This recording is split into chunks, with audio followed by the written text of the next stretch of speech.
اعوذ باللہ من الشیطان الرجیم بسم اللہ الرحمن الرحیم۔ السلام علیکم، آپ سب کو خوش آمدید کہتے ہیں ایک ایسی ویڈیو میں جہاں ہم زندگی کی سب سے بڑی حقیقت کے بارے میں بات کریں گے، خواہشات۔ جی ہاں، وہ خواب، وہ تمنائیں، وہ آرزویں جو ہر انسان کے دل میں پروان چڑھتی ہیں، لیکن ان کی تکمیل کا سفر ہمیشہ آسان نہیں ہوتا۔ کیا آپ نے کبھی سوچا ہے کہ کچھ لوگ اپنی خواہشات اور کامیابی کو بہت ہی جلد حاصل کر لیتے ہیں، جبکہ دوسرے لوگ انتھک محنت، دعا اور قربانی کے باوجود بھی ناکامی کا سامنا کرتے ہیں؟ یہ سوال صرف آپ کے ذہن میں نہیں بلکہ ہر اس انسان کے دل میں ہے جو اپنے خوابوں کو حقیقت میں بدلنا چاہتا ہے۔ آج کی اس ویڈیو میں ہم ان تمام رازوں سے پردہ اٹھائیں گے جو آپ کی زندگی کو بدل سکتے ہیں۔ ہم بات کریں گے خواہشات کے پورا نہ ہونے کی بنیادی وجوہات پر۔ ہم سمجھیں گے کہ بری قسمت اور نیگیٹو انرجی کیسے آپ کے راستے کی سب سے بڑی رکاوٹ بن سکتی ہے، اور سب سے اہم ہم آپ کو بتائیں گے وہ روحانی اور عملی طریقے جن سے آپ اپنی قسمت کو بدل سکتے ہیں اور اپنی زندگی میں وہ سکون اور کامیابی لا سکتے ہیں جس کے آپ حقدار ہیں۔ زندگی صرف محنت اور کوشش کا نام نہیں بلکہ یہ ایک متوازن عمل ہے جس میں آپ کی نیت، آپ کی سوچ اور آپ کی انرجی سب شامل ہوتے ہیں۔ اگر آپ کی انرجی مثبت ہے تو کامیابی آپ کی طرف خود کھینچ کر آئے گی، لیکن اگر آپ نیگیٹو انرجی کا شکار ہیں تو آپ کی خواہشات، آپ کے خواب اور یہاں تک کہ آپ کا سکون بھی آپ سے دور ہو سکتا ہے۔ اب سوال یہ پیدا ہوتا ہے کہ نیگیٹو انرجی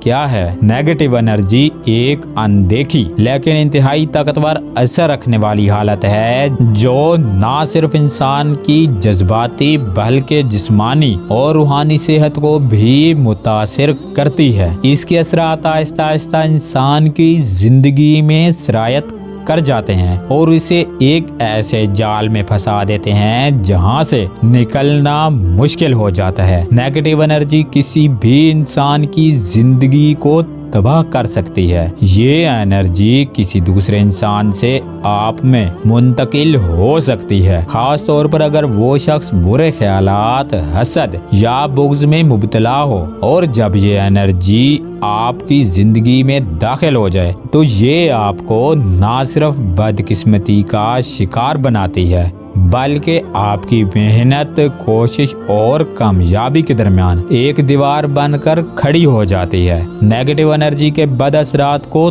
تفصیل سے سمجھتے ہیں۔ نمبر 1، احساس کمتری میں مبتلا ہونا۔ نیگیٹو انرجی کا سب سے پہلا اثر انسان کی خود اعتمادی پر ہوتا ہے۔ یہ انسان کو یہ یقین دلاتی ہے کہ وہ کسی قابل نہیں ہے یا اس کی قابلیت دوسروں کے مقابلے میں کم ہے۔ انسان ہر وقت اپنے آپ کو دوسروں سے کمتر محسوس کرتا ہے، چاہے وہ کتنی ہی محنت کرے۔ یہ حالت انسان کو دوسروں کے ساتھ موازنہ کرنے پر مجبور کرتی ہے، جس سے اس کی سوچ اور کارکردگی مزید متاثر ہوتی ہے۔ نتیجتاً وہ اپنے فیصلوں پر شک کرنے لگتا ہے اور بڑے بڑے مواقع کھو دیتا ہے۔ نمبر 2، ڈپریشن اور مایوسی کی طرف دھکیلنا۔ نیگیٹو انرجی انسان کے جذباتی توازن کو بگاڑ دیتی ہے۔ یہ انسان کو چھوٹی چھوٹی باتوں پر غمگین اور مایوس کر دیتی ہے۔ ایسا محسوس ہوتا ہے کہ زندگی میں کوئی خوشی